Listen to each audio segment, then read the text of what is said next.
All right, so today what we're going to learn about is be able to determine the chemical formula of compounds using stoichiometry. So in short, what we're going to do is apply our knowledge of the past couple weeks to be able to find out the chemical formula of a compound. So it's kind of like doing the reverse process of what we've been doing. And so in this case, what we're going to really focus on is hydrated ionic compounds. And a hydrated ionic compound is a compound that incorporates water into its structure. And so this means that there is a given ratio between a ionic compound and water that is attached to it. And so what we are going to look at right here is an example down here. And so we have CuCl2.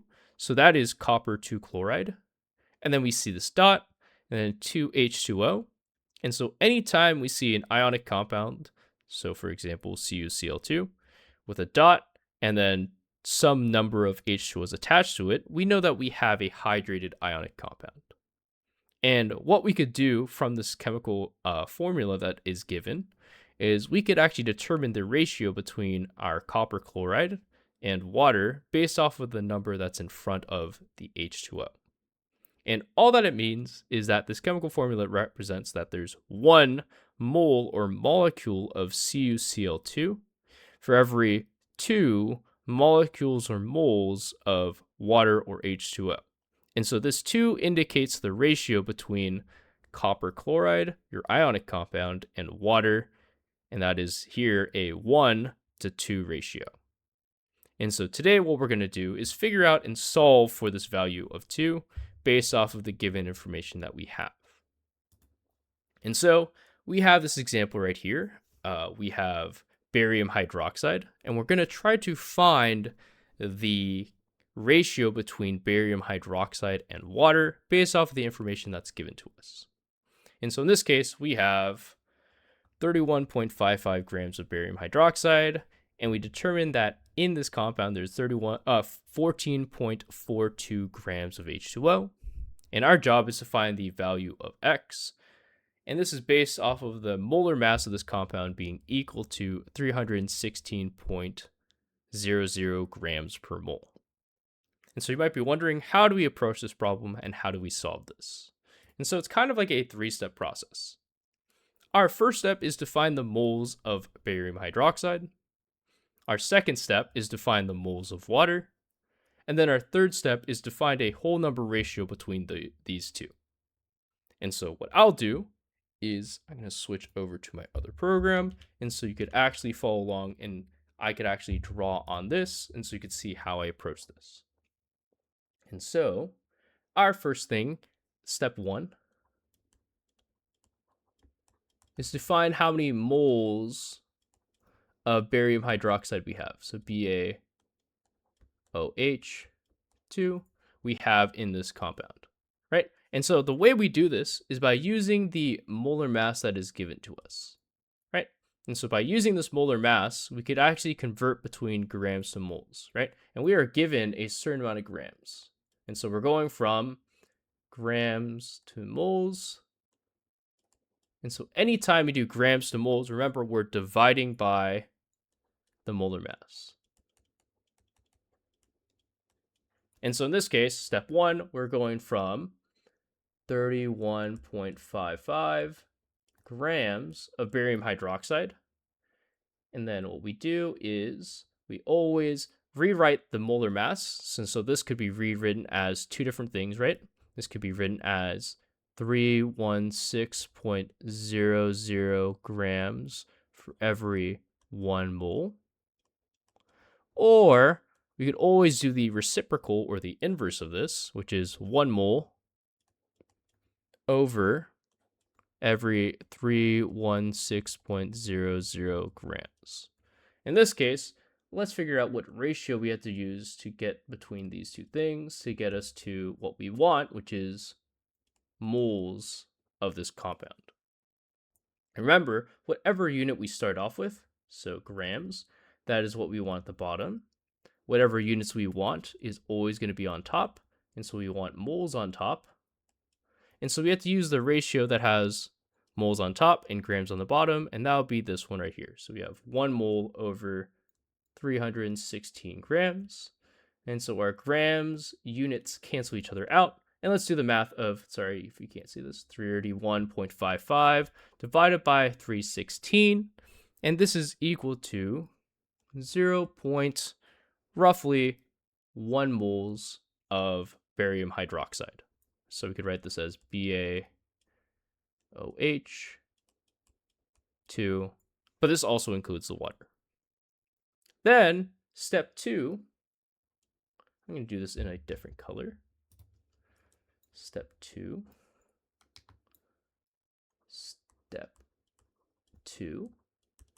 is that we have to find the moles of water or H2O we have.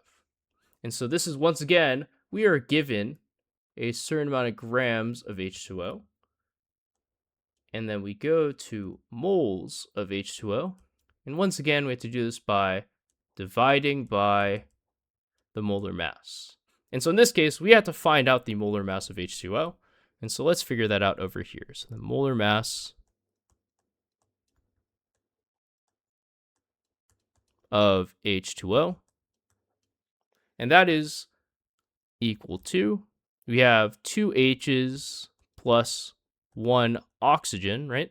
And then what we use is our periodic table to find out the values for H and O. And so this is equal to 2 times H's value, which is 1.01. Sorry if you can't see that. Plus 1 times oxygen's value, which is 16.00. And this is equal to a total of 18.02 grams per mole. And remember, this could be written as 2 different ways. So this is going to be either 18.02 grams over 1 mole, or 1 mole over 18.02 grams.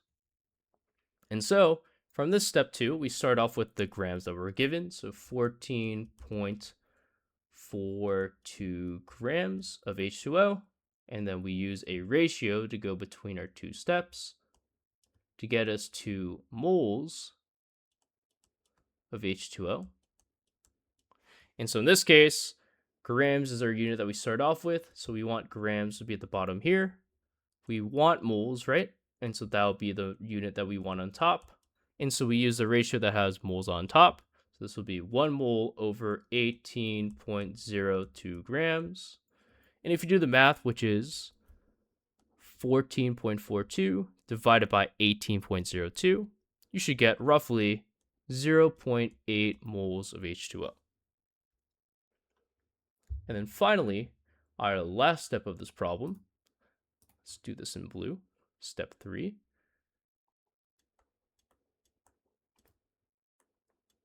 is that we have to go and find the ratio between these 2 things. And so now we know how many moles of BaOH we have and how many moles of H2O, and we need to make this a whole number ratio.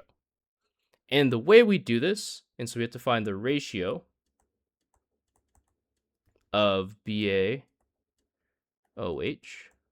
or barium hydroxide, to H2O. And so, like I said, the way we do this is by using the moles of both of our compounds.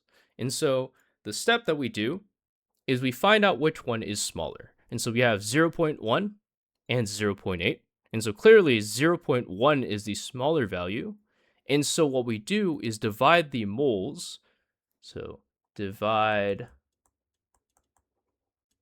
actually go back a couple steps. There you go. So you could read that. Divide the moles by lowest value. And so we have 2 values here, right? We have 0.1 moles of barium hydroxide, BaOH, 2.